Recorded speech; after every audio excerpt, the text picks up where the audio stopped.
मैं हूं किशोर अजवाणी। घड़ी इशारा कर रही है 9 बजे रात का। वक्त 100 बात की एक बात का। 100 बात की एक बात में आज सुप्रीम कोर्ट ने जम्मू कश्मीर से अनुच्छेद 370 हटाए जाने को सही ठहराया, जिसके बाद गृह मंत्री अमित शाह ने कह दिया कि अनुच्छेद 370 पर रुख नहीं बदला तो विपक्ष खत्म हो जाएगा।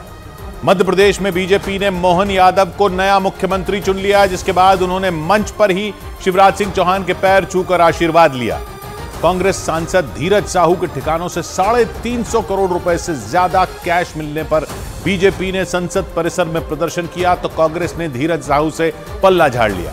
और चीन ने 3 दिन के भीतर दक्षिण चीन सागर में फिलीपींस के जहाजों पर दूसरा बड़ा हमला बोल दिया तो अमेरिका ने चीन की कार्रवाई को भड़काने वाली बता दिया।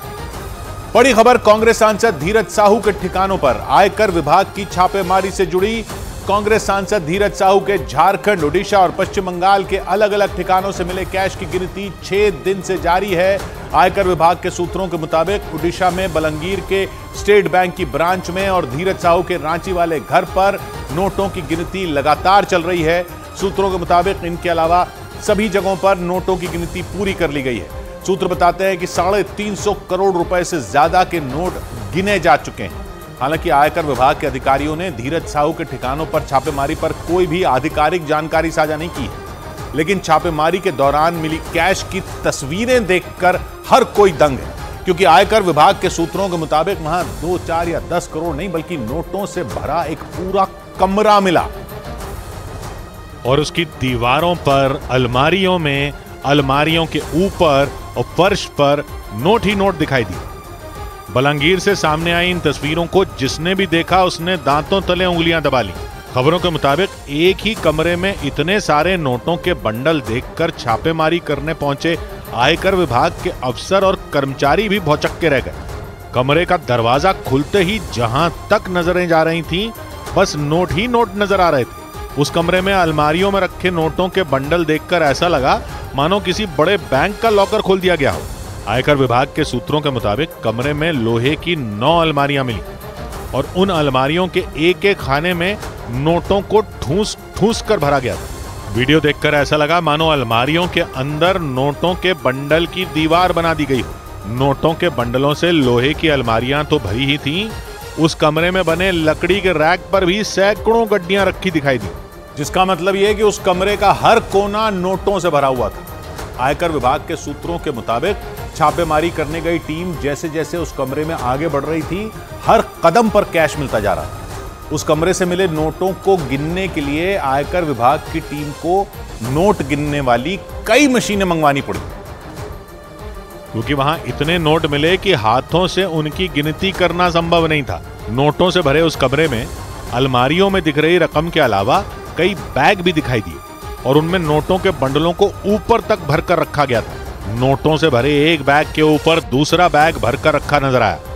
सूत्रों के मुताबिक आयकर विभाग की टीम ने ही उस कमरे में अलमारियों के बाहर रखे गए नोटों की गड्डियों को बैगों में भर दिया था। कैश से भरे उस कमरे के अंदर 500-500 के नोटों की गड्डियां तो थी ही, 100 और 200 के भी सैकड़ों बंडल मिले और उनकी गिनती के लिए नोट गिनने वाली मशीनों को लगाना पड़ा। खबर तो ये आई कि इतने सारे नोट गिनते गिनते 2 मशीनें बंद तक हो गई थी, उन्हें बाद में वहां से हटा दिया गया, क्योंकि आयकर विभाग के सूत्रों के मुताबिक इससे पहले आज तक देश में इतना कैश छापेमारी में कभी मिला ही नहीं था। आयकर विभाग के सूत्रों के मुताबिक 3 राज्यों के 9 ठिकानों पर छापेमारी में 350 करोड़ से ज्यादा कैश मिला। नोटों को गिनते समय मशीनों में आई परेशानी को तुरंत ठीक करने के लिए इंजीनियरों की एक टीम भी वहां तैनात कर दी गई।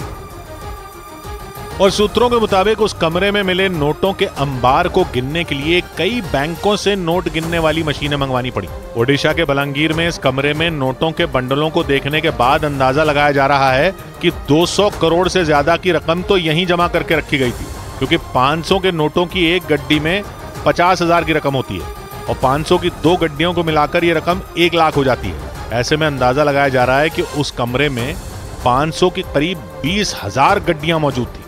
हालांकि कांग्रेस सांसद धीरज साहू और उनके करीबियों के ठिकानों से कुल कितनी रकम बरामद हुई, इस पर आयकर विभाग की तरफ से कोई आधिकारिक बयान जारी नहीं किया गया।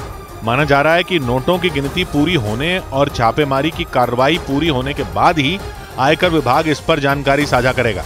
लेकिन सूत्रों के मुताबिक आयकर विभाग धीरज साहू के ठिकानों से मिले कैश की पूरी कुंडली खंगाल रहा है। इसके साथ ही नोटों की गिनती भी कराई जा रही है। सूत्रों के मुताबिक ओडिशा में छापेमारी में मिले करोड़ों रुपयों को छापेमारी वाली जगह पर ही गिना गया, जबकि बाद में बचे हुए कैश को बोरियों और बैग में भरकर बलंगीर की स्टेट बैंक शाखा में भेज दिया गया, ताकि बैंक कर्मचारी नोटों की ठीक से गिनती कर सकें। ओडिशा के बलंगीर से सामने आए एक वीडियो में कड़ी सुरक्षा के बीच बैंक कर्मचारी छापेमारी में मिले कैश को बैगों और लोहे के बड़े बड़े बक्सों में भरकर बैंक ले जाते दिखे।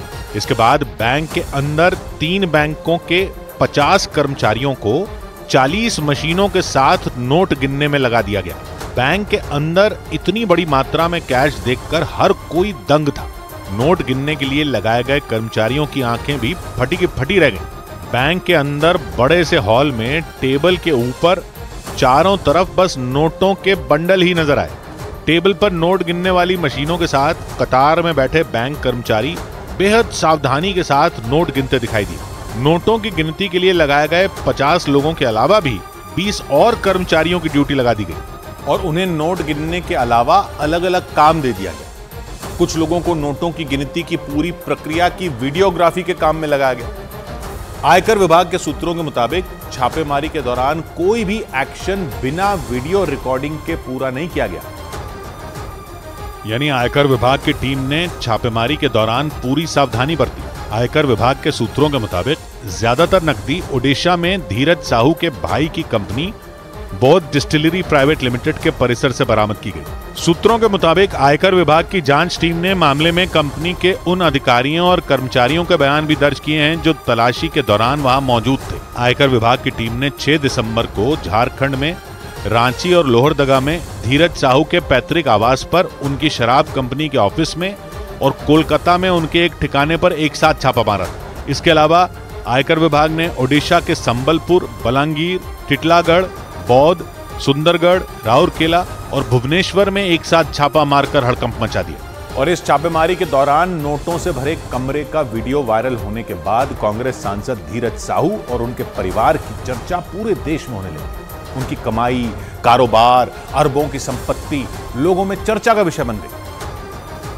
क्योंकि झारखंड के लोहरदगा के रहने वाले धीरज साहू सांसद होने के साथ साथ एक बड़े शराब कारोबारी भी हैं। खबरों के मुताबिक आजादी से पहले धीरज साहू के परिवार का शराब कारोबार पूरे पूर्वी भारत में फैला था। करीब 100 साल पहले ही उनके पिता और दादा शराब कारोबार से जुड़ गए थे। बाद में दादा और पिता के व्यापार को धीरज साहू ने आगे बढ़ाया और दूसरे कारोबार में भी हाथ आजमाया। कांग्रेस सांसद धीरज साहू की शराब company Baldev Sahu and group of companies Odisha की सबसे बड़ी शराब बनाने और बेचने वाली कंपनियों में एक है और इसी कंपनी की साझेदार है बौद्ध डिस्टिलरी प्राइवेट लिमिटेड नाम की कंपनी, जिसके ठिकाने पर आयकर विभाग ने छापे मारे और भारी मात्रा में कैश बरामद किया। और इस कंपनी के निदेशक कांग्रेस सांसद धीरज साहू के सगे भाई संजय साहू हैं। आयकर विभाग के सूत्रों के मुताबिक बौद्ध डिस्टिलरी प्राइवेट लिमिटेड पर इनकम टैक्स चोरी का आरोप है। हालांकि आयकर विभाग ने साफ तौर पर धीरज साहू या उनके करीबियों के यहां हुई छापेमारी पर कुछ भी नहीं कहा है, लेकिन कांग्रेस सांसद के ठिकानों से मिले कैश पर घमासान छिड़ गया। आयकर विभाग भी धीरज साहू से छापेमारी में बरामद नकदी की पाई का हिसाब लेने की तैयारी में। और जानकारों का कहना है कि अगर वो छापेमारी में मिले कैश का सही हिसाब किताब दे देते हैं तो आयकर विभाग उनका पैसा लौटा भी सकता है। जानकारों के मुताबिक जो कैश बरामद हुआ है उसमें टैक्स काटकर धीरज साहू को लौटाया जा सकता है, लेकिन उन्हें इस कमाई का सोर्स यानी पैसा कहां से आया इसकी सही जानकारी देनी होगी। जब कैश पकड़ा जाता है तो इस कैश पर भारी भरकम टैक्स लगता है। आयकर विभाग के सूत्रों के मुताबिक धीरज साहू के ठिकानों से मिला कैश देश में अब तक किसी भी छापेमारी में मिले कैश में सबसे ज्यादा है। इससे पहले देश में 5 ऐसे मामले सामने आए थे जब आयकर विभाग ने 50 करोड़ या उससे ज्यादा कैश जब्त किया था।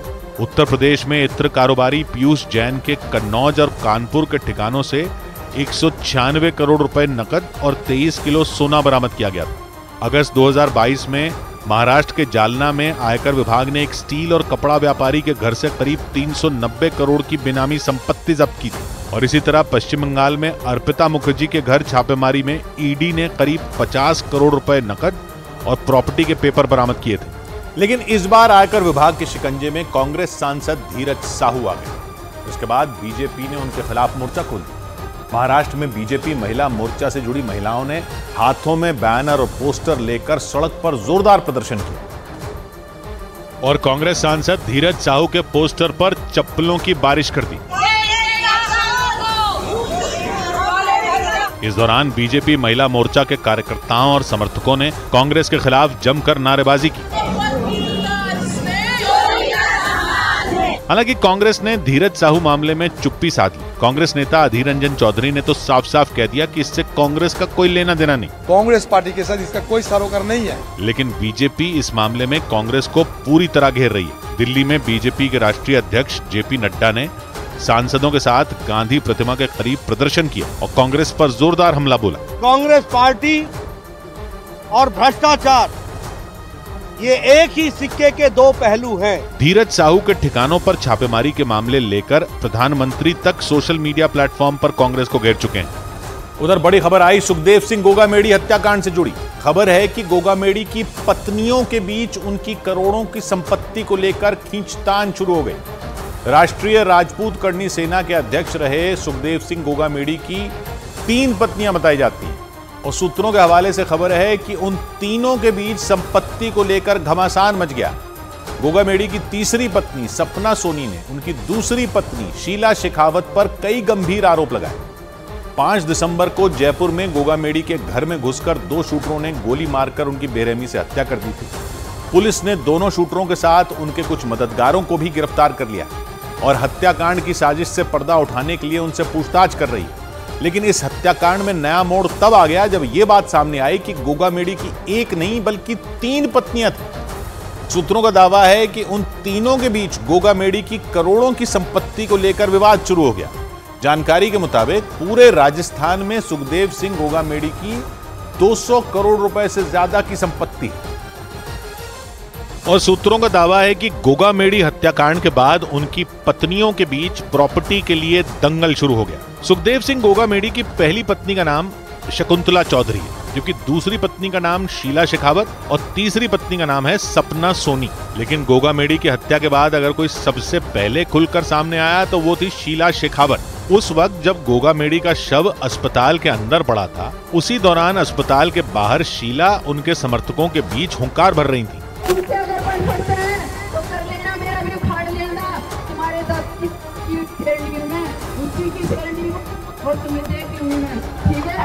सुखदेव गोगामेडी की हत्या से बिफरी हुई उनकी पत्नी शीला शेखावत प्रशासन को ही चुनौती दे रही थी। वादा करिए आप लोग मुझसे कि जब तक उनका एनकाउंटर नहीं हो जाता आप हिलोगे नहीं। उन्होंने खुलेआम गोगामेडी के समर्थकों से उनकी हत्या का बदला लेने की अपील भी कर दी थी। आपको भी पता है कि गीदड़ों ने शेर का शिकार किया है, उस शेर का जो हमारे समाज को जगाया।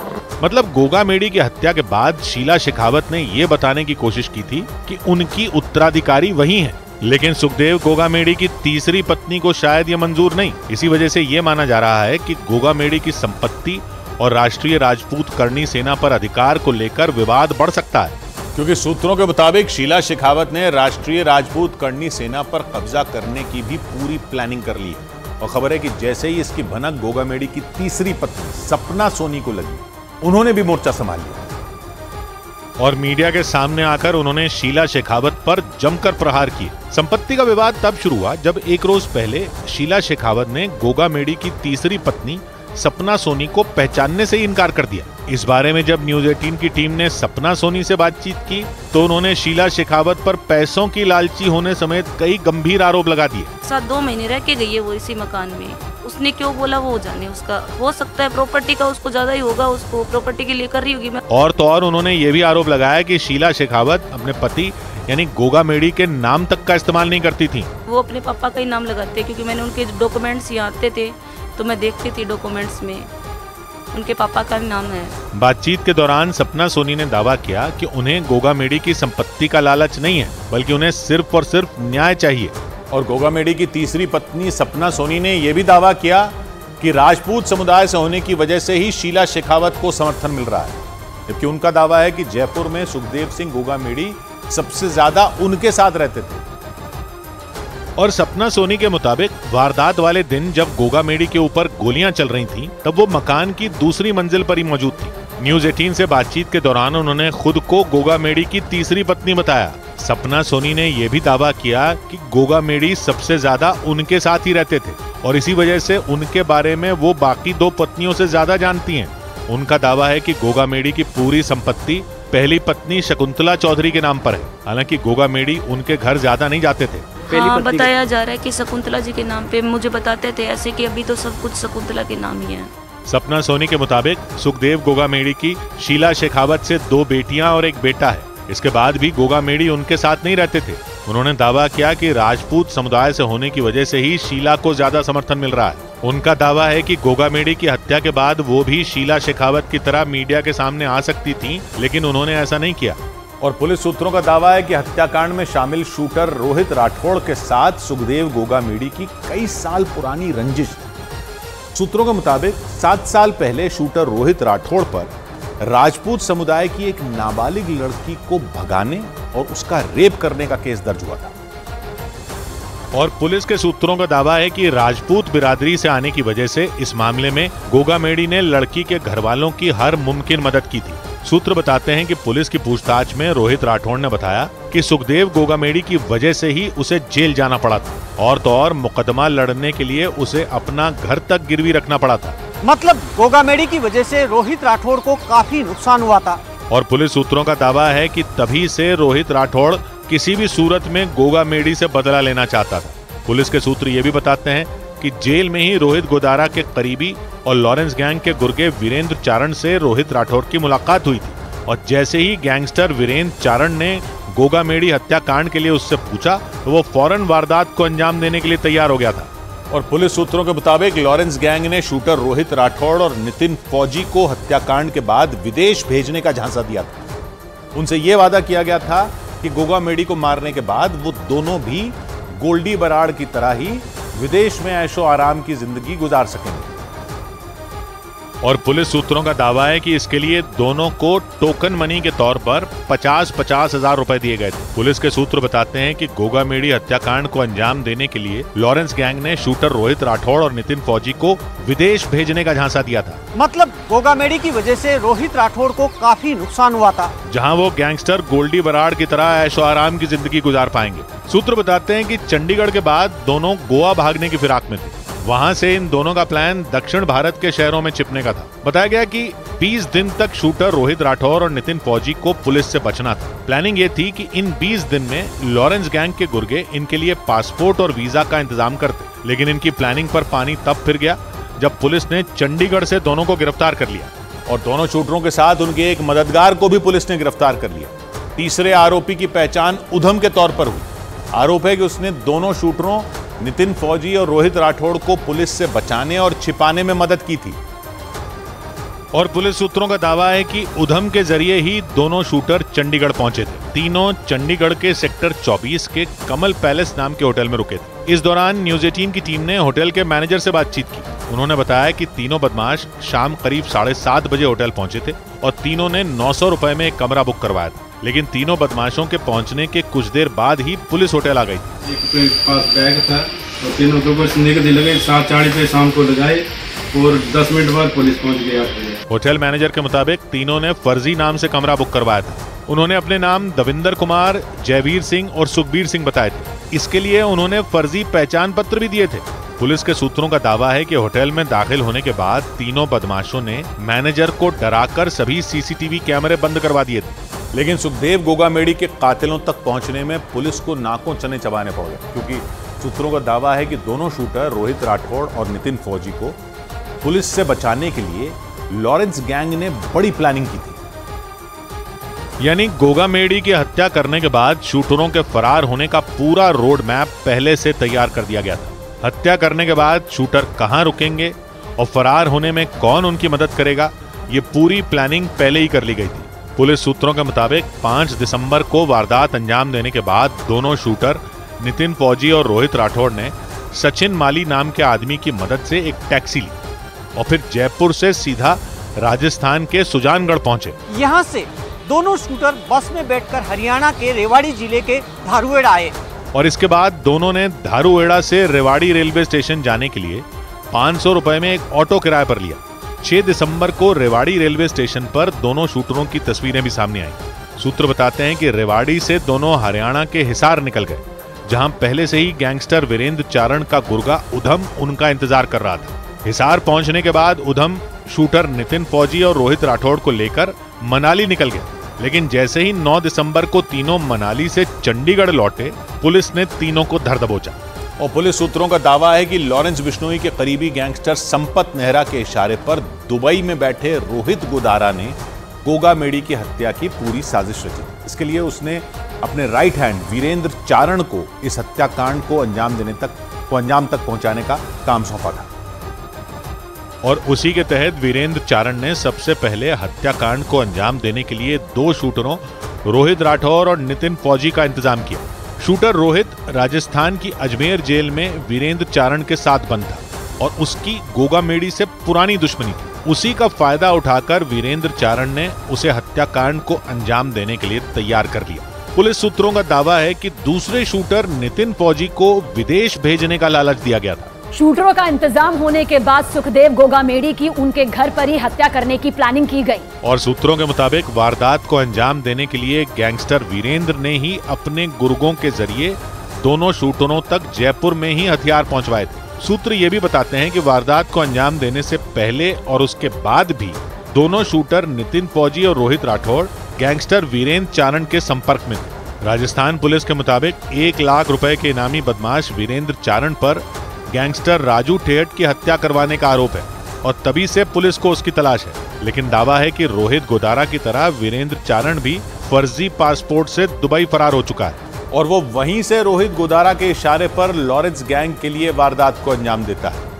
पुलिस के सूत्रों के मुताबिक सुखदेव गोगा मेडी की हत्या करने से पहले दोनों शूटरों ने 1 हफ्ते तक उनकी और उनके घर की रेकी की थी और फिर पूरी प्लानिंग के साथ 5 दिसंबर को दिन दहाड़े घर में घुसकर गोगा मेडी को दोनों शूटरों ने गोलियों से छलनी कर दी। पुलिस के सूत्र बताते हैं कि इस जघन्य वारदात को अंजाम देने के लिए दोनों शूटरों ने 1 हफ्ते तक गोगा मेडी और उनके घर की रेकी की थी। दावा यह भी किया जा रहा है कि दोनों शूटरों के साथ नवीन शेखावत भी गोगा मेडी की रेकी करने में शामिल था। ये वही नवीन शेखावत है जिससे शूटरों ने गोगा मेडी की हत्या के दौरान गोली मार दी थी। और पुलिस के मुताबिक गोगा मेडी हत्याकांड में नवीन शेखावत भी शामिल था। दावा है कि नवीन शेखावत दोनों शूटरों को ये कहकर मिलवाने ले गया था कि इन दोनों के स्कूल हैं और उन्हें मान्यता नहीं मिल रही। मतलब मदद मांगने के बहाने नवीन शेखावत के जरिए ही दोनों शूटर गोगा मेडी के घर में दाखिल हुए थे। सूत्रों के मुताबिक शूटरों को नवीन शेखावत को इसलिए गोली मारनी पड़ी क्योंकि वो डर की वजह से दोनों को रोकने की कोशिश कर रहा था और उसी वजह से शूटरों को वारदात अंजाम देने के दौरान नवीन शेखावत को भी रास्ते से हटाना पड़ गया। पुलिस सूत्रों के मुताबिक जांच में इस बात का भी पता चला कि जयपुर में हुए सुखदेव सिंह गोगा मेडी हत्याकांड के तार हरियाणा के भूंडसी जेल से भी जुड़े हुए हैं, क्योंकि उस जेल में गैंगस्टर रॉनी राजपूत बंद है, जो गैंगस्टर रोहित गोदारा का बेहद करीबी बताया जाता है। पुलिस के सूत्र बताते हैं कि रॉनी राजपूत ने ही हरियाणा के महेंद्रगढ़ के रहने वाले शूटर नितिन फौजी का संपर्क रोहित गोदारा से करवाया था। दावा है कि जेल में बंद होने के बावजूद उसने फोन से रोहित गोदारा से शूटर नितिन फौजी की बात करवाई थी और उस दौरान रोहित गोदारा ने नितिन फौजी को हत्याकांड को अंजाम देने के बदले मोटी रकम देने के साथ उसे विदेश बुलाने का झांसा दिया था। दावा यह भी है कि जेल से ही रॉनी राजपूत गोगा मेडी हत्याकांड में लगातार रोहित गोदारा के साथ बातचीत कर रहा था। इसी वजह से जयपुर पुलिस हरियाणा की भौंडसी जेल में बंद रॉनी राजपूत से पूछताछ करने की तैयारी में, ताकि 5 दिसंबर को अंजाम दिए गए गोगा मेडी हत्याकांड की पूरी साजिश से पर्दा उठाया जा सके। उधर बड़ी खबर आई मध्य प्रदेश के नए सीएम से जुड़ी। उज्जैन दक्षिण सीट से विधायक मोहन यादव को बीजेपी विधायक दल की बैठक में नया सीएम चुन लिया गया। यानी ये साफ हो गया कि मध्य प्रदेश में शिवराज सिंह चौहान का राज खत्म हो गया। मोहन यादव ने राज्यपाल से मिलकर सरकार बनाने का दावा भी पेश कर दिया, जबकि शिवराज सिंह चौहान ने मुख्यमंत्री पद से अपना इस्तीफा दे दिया। हालांकि मोहन यादव का नाम सामने आना चौंकाने वाला फैसला इसलिए है क्योंकि मुख्यमंत्री पद के दावेदारों में उनका नाम कहीं नहीं था, लेकिन अचानक विधायक दल की बैठक में उनके नाम का प्रस्ताव आया और उन्हें नेता चुन लिया गया। जिसके बाद भोपाल के बीजेपी दफ्तर का माहौल ही बदल गया। विधायक दल की बैठक खत्म होने के बाद तय हो गया कि मोहन यादव ही नए मुख्यमंत्री होंगे। मंच पर मोहन यादव की दाईं ओर शिवराज सिंह चौहान दिखे और बाईं ओर प्रदेश अध्यक्ष वीडी शर्मा। वीडी शर्मा ने उन्हें मिठाई खिलाई तो शिवराज सिंह चौहान ने फूलों का गुलदस्ता मोहन यादव को दिया। तभी मोहन यादव ने मंच पर ही शिवराज सिंह चौहान के पांव छू लिए। शिवराज सिंह चौहान ने भी उनकी पीठ थपथपाई, लेकिन मोहन यादव ने उनका हाथ पीठ से हटाकर अपने सिर पर रख लिया और उनका आशीर्वाद लिया। मोहन यादव ने सीएम पद मिलने पर बीजेपी संगठन की भी तारीफ करने में कोई कसर नहीं छोड़ी। ये भाजपा ही है जो सामान्य से छोटे से कार्यकर्ताओं को भी इतनी बड़ी जवाबदारी देती है। मोहन यादव मध्य प्रदेश की उज्जैन दक्षिण विधानसभा सीट से तीसरी बार विधायक बने और उनके सीएम बनने की खबर आते ही उज्जैन में उनके घर पर जश्न शुरू हो गया। ओबीसी समुदाय से ताल्लुक रखने वाले मोहन यादव का नाम इसलिए भी अहम है क्योंकि मध्य प्रदेश में ओबीसी समुदाय की आबादी 48% मानी जाती है। इसीलिए उन्हें मुख्यमंत्री बनाया जाना 2024 की लड़ाई के मद्देनजर बीजेपी का बड़ा दांव माना जा रहा है। उनके सीएम बनने की खबर आते ही उज्जैन में उनके घर पर आतिशबाजी शुरू हो गई। आसमान रंग बिरंगी रोशनी से नहाया हुआ दिखने लगा। घर पर अचानक सुरक्षा चाक चौबंद करने के लिए पुलिस की तैनाती बढ़ने लगी। उज्जैन को महाकाल की नगरी माना जाता है और मोहन यादव ने घर में ही महाकाल का बड़ा सा मंदिर भी बनाया हुआ। उनका परिवार तो मोहन यादव की कामयाबी को महाकाल का आशीर्वाद ही मान रहा है। मोहन यादव का चुनावी जीवन तो ज्यादा लंबा नहीं है, लेकिन राजनीति में वो मजे हुए खिलाड़ी हैं। और बीजेपी में आने से पहले वो अखिल भारतीय विद्यार्थी परिषद से भी लंबे वक्त तक जुड़े रहे। इसके अलावा उन्होंने राष्ट्रीय स्वयंसेवक संघ के लिए भी लंबे वक्त तक काम किया और माना जा रहा है कि जातीय समीकरण के अलावा आरएसएस से नजदीकी भी उनके सीएम पद पर चुने जाने की बड़ी वजह बनी। 2013 में वो पहली बार उज्जैन दक्षिण सीट से विधायक चुने गए थे। इसके बाद वो लगातार 3 चुनावों में इसी सीट से जीत दर्ज करने में कामयाब हुए। शिवराज सिंह चौहान की पिछली कैबिनेट में उन्हें शिक्षा मंत्री भी बनाया गया था। यानी संगठन में तो उन्होंने काम किया ही, उन्हें मंत्री पद पर रहते हुए प्रशासनिक अनुभव भी मिल गया। मोहन यादव का पहला लक्ष्य 2024 के चुनाव में मध्य प्रदेश की 29 लोकसभा सीटों पर बीजेपी को जीत दिलाना होगा। उधर बड़ी खबर अनुच्छेद 370 हटाने के मामले में सुप्रीम कोर्ट के फैसले से जुड़ी। सुप्रीम कोर्ट ने सरकार के 2019 में लिए इस फैसले को पूरी तरह संवैधानिक बताते हुए इस पर मोहर लगा दी। सरकार ने 9 अगस्त 2019 को जम्मू कश्मीर में जारी अनुच्छेद 370 को हटाने का फैसला लिया था, जिसके बाद इस फैसले के विरोध में सुप्रीम कोर्ट में 23 याचिकाएं दाखिल की गई थी। लेकिन सुप्रीम कोर्ट ने सरकार के अनुच्छेद 370 हटाने के फैसले को सही ठहराते हुए वहां जल्द चुनाव कराने के निर्देश दे दिए।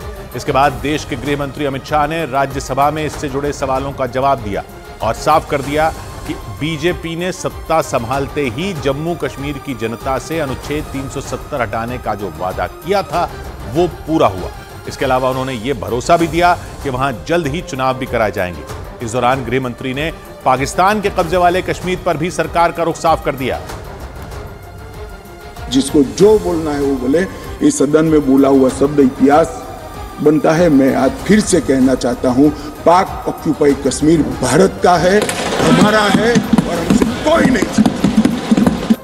इस बीच जम्मू कश्मीर से अनुच्छेद 370 को हटाए जाने के फैसले को सही ठहराते हुए सुप्रीम कोर्ट ने इस फैसले पर मोहर लगा दी। जम्मू कश्मीर को विशेष राज्य का दर्जा देने वाले इस अनुच्छेद 370 को हटाने का फैसला सरकार ने 2019 में लिया था। इसके बाद इस फैसले के खिलाफ सुप्रीम कोर्ट में 23 याचिकाएं दाखिल की गई और सुप्रीम कोर्ट ने उन याचिकाओं की सुनवाई करते हुए साफ कर दिया कि जम्मू कश्मीर से अनुच्छेद 370 हटाया जाना पूरी तरह संवैधानिक था। और जैसे ही यह फैसला आया, जम्मू में लोग खुशी से झूम उठे। इस दौरान जम्मू में कुछ लोग प्रधानमंत्री मोदी की तस्वीरें लेकर नाचते नजर आए। इसके अलावा उन लोगों के हाथों में सुप्रीम कोर्ट के जजों की बेंच की तस्वीर भी दिखी। उस तस्वीर पर जश्न मना रहे लोगों ने तिलक लगाकर सुप्रीम कोर्ट का शुक्रिया अदा किया। टेम्परेरी व्यवस्था कितनी देर चलाई, 70 वर्ष, और आज फिर गुमराह करने का प्रयास कर रहे हैं और उस पर मोहर लगाई है। सुप्रीम कोर्ट के इस फैसले के बाद जम्मू कश्मीर में चुनाव का रास्ता साफ हो गया। सुप्रीम कोर्ट ने केंद्र सरकार को निर्देश दिए कि जम्मू कश्मीर में सितंबर 2024 तक चुनाव कराए जाएं। इसके अलावा यह भी साफ हो गया कि जम्मू कश्मीर को केंद्र शासित प्रदेश से बदलकर पूर्ण राज्य का दर्जा दिया जाएगा। क्योंकि केंद्र सरकार ने 9 अगस्त 2019 को जम्मू कश्मीर से अनुच्छेद 370 हटा दिया था। इसके बाद राज्य को 2 हिस्सों में बांटते हुए जम्मू कश्मीर और लद्दाख 2 केंद्र शासित प्रदेश बनाए गए थे। सुप्रीम कोर्ट में सरकार के इसी फैसले के खिलाफ याचिका दायर की गई थी। लेकिन सुप्रीम कोर्ट में चीफ जस्टिस DY चंद्रचूड़ की अध्यक्षता वाली बेंच ने सरकार के इस फैसले को सही ठहराया। सुप्रीम कोर्ट के मुताबिक संविधान में जम्मू कश्मीर से अनुच्छेद 370 हटाने का अधिकार राष्ट्रपति के पास था। मतलब उन्होंने जो फैसला लिया वो कानूनी तौर पर सही था। साथ ही सुप्रीम कोर्ट ने यह भी साफ कर दिया कि अनुच्छेद 370 वैकल्पिक यानी कुछ दिनों के लिए अपनाई गई व्यवस्था थी, जिसे हटाया जाना पहले से तय था। इसके अलावा अपने फैसले में सुप्रीम कोर्ट ने सरकार को ये निर्देश भी दिए कि वहां जल्द से जल्द चुनाव कराए जाए, जिसका मतलब यह हुआ कि जम्मू कश्मीर में भी देश के बाकी राज्यों की तरह चुनाव करवाए जाएंगे। जबकि इससे पहले तक अनुच्छेद 370 की वजह से देश में लागू होने वाले कई नियम जम्मू कश्मीर पर लागू नहीं होते थे। लेकिन अब ऐसा नहीं होगा, क्योंकि सुप्रीम कोर्ट ने भी सरकार के अनुच्छेद 370 हटाए जाने के फैसले को संवैधानिक तौर पर सही बताते हुए इस पर मोहर लगा दी। लेकिन इससे जम्मू कश्मीर के उन नेताओं को बड़ा झटका लगा जो अनुच्छेद 370 हटाए जाने को संविधान के खिलाफ बता रहे थे, जिनमें राज्य की मुख्यमंत्री रही महबूबा मुफ्ती भी शामिल है। उन्होंने तो ये तक ऐलान कर दिया कि सुप्रीम कोर्ट के फैसले के बाद भी उनकी लड़ाई जारी रहेगी। ये हमारी हार नहीं है, ये इस मुल्क की हार है। धोखा उन्होंने किया, हमने तो नहीं किया। हालांकि सुप्रीम कोर्ट ने इस फैसले के बाद अनुच्छेद 370 पर जारी बहस पर पूर्ण विराम लगा दिया। प्रधानमंत्री मोदी ने ट्वीट कर इस फैसले को ऐतिहासिक बताते हुए जम्मू कश्मीर के लोगों को बधाई दी। इसके अलावा सुप्रीम कोर्ट के इस फैसले का जश्न देश के कई हिस्सों में मनता नजर आया। मुंबई में बीजेपी कार्यकर्ताओं ने एक दूसरे को मिठाई खिलाकर बधाई दी। कश्मीर हमारा है। इसके अलावा देश के अलग अलग हिस्सों में बीजेपी के कार्यकर्ता इस फैसले को अपनी जीत बताते हुए जश्न मनाते नजर आए। ऐसा इसलिए क्योंकि जम्मू कश्मीर से अनुच्छेद 370 हटाना हमेशा से बीजेपी का एजेंडा रहा है। हालांकि सुप्रीम कोर्ट ने अपने फैसले में ये निर्देश भी दिए कि सरकार वहां मानवाधिकारों के उल्लंघन के मामलों के निपटारे के लिए एक कमेटी भी बनाए। ये कमेटी अनुच्छेद 370 हटाए जाने के बाद सामने आई शिकायतों का निपटारा करेगी। क्योंकि कश्मीर के कई राजनेताओं ने ये आरोप लगाए थे कि अनुच्छेद 370 हटने के बाद उनके साथ ज्यादती की गई। महबूबा मुफ्ती ने दावा किया था कि सरकार ने उन्हें कई दिनों तक उनके ही घर में नजरबंद करके रखा। दुकानदारों को बोला गया, उनको धमकी दी गई कि सुबह 10 बजे दुकानें खोल दो। हमें घरों में नजरबंद किया गया, वर्कर्स को थानों में बंद किया गया। इस मामले में महबूबा मुफ्ती अकेली नहीं थी। उनके अलावा पूर्व मुख्यमंत्री उमर अब्दुल्ला ने भी इसी बात पर नाराजगी जताई। मेरे साथी सुबह से बंद हैं, किस लिए? कसूर क्या है हमारा? हालांकि सुप्रीम कोर्ट ने यह साफ कर दिया कि मानवाधिकारों के उल्लंघन के मामलों के लिए बनाई जा रही कमेटी दोनों पक्षों से पूछताछ करेगी, क्योंकि मानवाधिकार उल्लंघन के आरोप सिर्फ सरकार पर नहीं है, बल्कि वहां के अलगाववादी संगठनों और वहां की कुछ राजनीतिक पार्टियों पर भी। यानी सुप्रीम कोर्ट के आदेश पर बनी कमेटी सभी पक्षों पर लगे आरोपों की जांच करेगी। लेकिन कानून के जानकारों का मानना है कि जम्मू कश्मीर में दोबारा धारा 370 का लागू होना अब लगभग नामुमकिन हो चुका है, क्योंकि 9 अगस्त 2019 को जब इसे हटाने का फैसला लिया गया तो इसे हमेशा के लिए दफनाने की पूरी प्लानिंग भी की गई थी। और तब के राष्ट्रपति रामनाथ कोविंद ने एक आदेश जारी किया था। उस आदेश के मुताबिक जम्मू कश्मीर में मौजूद संविधान सभा को विधानसभा कहा जाने लगा। मतलब जम्मू कश्मीर में होने वाले फैसलों में बाकी राज्यों की तरह संसद दखल दे सकती है। और अब इसे बदलना लगभग नामुमकिन माना जा रहा है, क्योंकि अगर आने वाले सालों में कोई पार्टी जम्मू कश्मीर में दोबारा अनुच्छेद 370 लाना भी चाहे, तब भी उसे संविधान के अनुच्छेद 368 के तहत इसे लाना होगा। और इसके लिए संसद के दोनों सदनों मतलब लोकसभा और राज्यसभा के 2/3 बहुमत की जरूरत होगी। और अगर कोई सरकार इस कड़ी को पार कर भी लेती है तो उसे देश की 50% विधानसभाओं से भी इसे पास कराना होगा। मतलब अब जम्मू कश्मीर में धारा 370 की वापसी शायद ही मुमकिन हो। और माना जा रहा है कि 2019 में मोदी सरकार ने इन सभी बातों को ध्यान में रखते हुए ही अनुच्छेद 370 को हटाने का ये रास्ता चुना था, ताकि आने वाले सालों में दोबारा कोई ये फैसला पलट न सके। उधर ब्रेकिंग न्यूज है केरल से। केरल के राज्यपाल आरिफ मोहम्मद खान ने केरल के मुख्यमंत्री पर बड़ा हमला बोल दिया। राज्यपाल आरिफ मोहम्मद खान के काफिले को काले झंडे दिखाए गए। और ये घटना उस वक्त हुई जब वो एयरपोर्ट की तरफ जा रहे थे। उस वक्त छात्र संगठन SFI के कार्यकर्ताओं ने उनका विरोध किया और कुछ प्रदर्शनकारियों ने उनकी कार पर हमला किया। खबरों के मुताबिक इससे भड़के राज्यपाल ने राज्य सरकार पर बड़ा हमला बोला और कानून व्यवस्था भंग करने वालों को संरक्षण देने का आरोप लगा दिया सरकार पर। उन्होंने मुख्यमंत्री P. विजयन पर भी सीधा हमला बोला।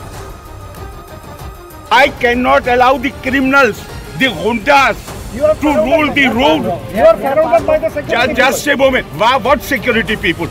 They are hitting my car. So do we think that the police failed to ensure security? No, police, what poor people can do? When the chief minister is party to this conspiracy, what these poor people can do? उधर बड़ी खबर आई, Hamas के अंत तक Gaza में जंग लड़ने का ऐलान कर चुके इजराइल से जुड़ी हुई। इजराइल के प्रधानमंत्री नेतन्याहू ने हमास को सरेंडर का आखिरी मौका दिया। उन्होंने हमास के लड़ाकों से दो टूक बोल दिया कि वो यहिया सिनवार के चक्कर में अपनी जान न गंवाएं और सरेंडर कर दें। ये बयान देते समय नेतन्याहू ने माना कि जंग अभी लंबी चलेगी, लेकिन उन्होंने इस जंग को हमास के अंत की शुरुआत बता डाला और इस बात पर जोर दिया कि इजराइल की सेना यहिया सिनवार को खत्म करके ही चैन की सांस लेगी। जबकि संयुक्त राष्ट्र की ओर से लगातार इजराइल पर सीज फायर का दबाव डाला जा रहा है, लेकिन नेतन्याहू ने एक बार फिर सीज फायर की मांग को एक कान से सुनकर दूसरे से बाहर निकाल दिया और केवल जंग जारी रखने का ही ऐलान नहीं किया, बल्कि हमास को सरेंडर का आखिरी मौका भी दिया। क्योंकि यहिया सिनवार के पकड़े जाने तक इजराइल का इरादा गाजा को यूं ही लहूलुहान करने का है। उसने जबालिया कैंप में रेड का वीडियो जारी करके अपने इरादे एक बार फिर जाहिर किए, क्योंकि वीडियो में इजराइल के सैनिक जबालिया कैंप के अंदर फायरिंग करते दिखे। इजराइल की सेना ने जानकारी दी कि उसने जबालिया कैंप में रेड इसलिए मारी क्योंकि उसे शक था कि हमास का एक खूंखार कमांडर वहां छिपा है और उसे पकड़ने के लिए इजराइल के सैनिक दबे पांव जबालिया कैंप के बाहर पहुंचे और गोलियां चलाईं। इजराइल के जिस सैनिक ने गोलियां चलाईं, उसे अचानक पीछे खड़े सैनिक ने रोका और झटके से दूसरी तरफ आया और दोबारा अटैक शुरू किया, क्योंकि इजराइल की सेना का कहना था कि यह ऑपरेशन प्लान नहीं किया गया था। और उसे अचानक खबर मिली कि जबालिया कैंप में हमास के दो खतरनाक कमांडर छिपकर बैठे हैं। हालांकि इजराइल ने उनका नाम नहीं बताया, लेकिन उन्हें पकड़ने के लिए उसने आनन फानन में ऑपरेशन शुरू कर दिया। लेकिन जबालिया कैंप के अंदर घुसने से पहले इजराइल के सैनिकों को धुआंधार गोलियां चलानी पड़ी। वो अंदर मौजूद हमास के लड़ाकों को ललकारते भी सुनाई दिए और इसी दौरान एक सैनिक ने कैंप के अंदर बम फेंक दिया। बम फेंकने वाला सैनिक जैसे ही पीछे हटा, दूसरा सैनिक आगे बढ़ता दिखा, क्योंकि वो अंदर छिपे शख्स को संभलने का मौका नहीं देना चाहते थे। और इसीलिए इजराइल के सैनिकों ने बिना एक पल गंवाए फिर से गोलियां चलानी शुरू कर दी। जो वीडियो जारी किया गया उसमें दिखा कि फायरिंग के वक्त एक सैनिक रुकता तो दूसरा शुरू हो जाता।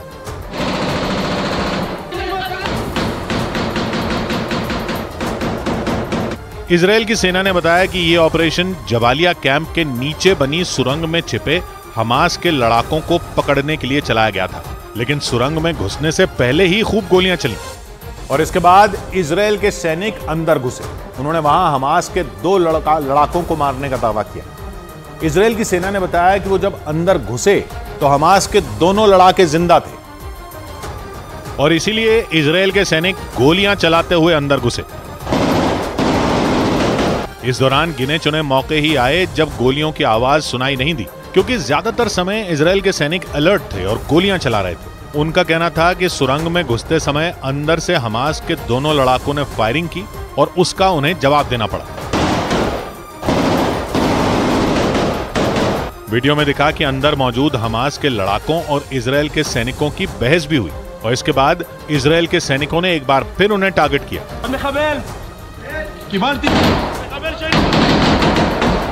इजराइल ने जो वीडियो जारी किया उसमें दोनों हमास लड़ाकों के शव भी दिखाए गए। इसके अलावा जबालिया कैंप के नीचे बनी सुरंग की दीवारों पर गोलियों के निशान और यहाँ वहाँ बिखरा सामान भी दिखा। मतलब इजराइल की सेना ने गाजा में जारी सैन्य ऑपरेशन का एक और खतरनाक वीडियो जारी करके बता दिया कि इजराइल की सेना अब नहीं रुकेगी और अब तो उसकी खतरनाक याहलोम यूनिट मैदान में उतर चुकी है। जबालिया कैंप में भी इजराइल की सेना की इसी टुकड़ी ने हाहाकार मचाया। इजराइल की सेना की यह टुकड़ी तब मैदान में उतरती है जब आतंकियों से लड़ना होता है। और इसीलिए इजराइल की खतरनाक याहलोम यूनिट जंग में उतरी। जबालिया कैंप में 2 हमास लड़ाकों को मारकर उसने हमास को सीधी चुनौती दी। इजराइल की भाषा हिब्रू में याहलोम का मतलब होता है हीरा, और इसीलिए याहलोम यूनिट का नाम उसकी काबिलियत दिखाता है, क्योंकि इजराइल ने ये यूनिट सुरंगों को ढूंढने और वहां से दुश्मनों का सफाया करने के लिए बनाई है। इस यूनिट का हर सैनिक कई आतंकियों पर भारी पड़ता है, जिसके लिए उन्हें खतरनाक ट्रेनिंग दी जाती है। और इसीलिए हमास के जिन लड़ाकों को इजराइल आतंकी कहता है, उनका सफाया करने के लिए याहलोम यूनिट गाजा में जंग लड़ने लगी। क्योंकि नेतन्याहू ने साफ कर दिया कि वो जंग नहीं रोकेंगे, और जब तक यहिया सिनवार नहीं पकड़ा जाता तब तक गाजा में हाहाकार मचाते रहेंगे, जबकि संयुक्त राष्ट्र इजराइल पर युद्ध विराम का दबाव बना रहा है। लेकिन नेतन्याहू ने साफ कर दिया कि वो इस बारे में सोच तक नहीं रहे, क्योंकि उन्होंने हमास के लड़ाकों को चेतावनी दी कि वो सरेंडर कर दें और यहिया सिनवार के चक्कर में अपनी मौत को न्योता न दें। ואני אומר למחבלי חמאס, זה נגמר. אל תמותו בשביל סנוואר. हालांकि नेतन्याहू ने यह माना कि जंग लंबी चल सकती है, लेकिन वो ये जताने से पीछे नहीं हटे कि आज नहीं तो कल हमास का अंत पक्का है। זה ייקח עוד זמן. המלחמה בעיצומה. אבל זה תחילת הסוף של חמאס. हमास के लादेन को पकड़ने के लिए इजराइल ने पूरे गाजा को उलट-पुलट कर रख दिया, क्योंकि पहले इजराइल के सैनिकों ने उत्तरी गाजा पर हमला किया, फिर दक्षिणी गाजा के खान यूनिस में घुस गए, क्योंकि इजराइल के मीडिया ने दावा किया कि यहिया सिनवार उत्तरी गाजा से दक्षिणी गाजा भाग गया और वहां उसने हमास के गढ़ खान यूनिस में पनाह ली। इजराइल की सेना ने इसी वजह से दक्षिणी गाजा के खान यूनिस में हाहाकार मचाया, लेकिन हमास ने भी हथियार नहीं डाले, उल्टा उसने इजराइल को धमकी दे डाली और बयान जारी किया कि जब तक उसकी शर्तें नहीं मानी जाती वो इजराइल के बंधक नहीं छोड़ेगा। और हमास की इस धमकी का कनेक्शन इजराइल की जेल में बंद फिलिस्तीन के नागरिकों से जोड़ा गया और कहा जाने लगा कि हमास बंधकों के बदले और फिलिस्तीनियों को छुड़वाना चाहता है, क्योंकि उसने बयान दिया कि इजराइल और उसके समर्थक हमास की मांगों को पूरा किए बिना अपने बंधकों को जिंदा वापस नहीं ले जा सकते।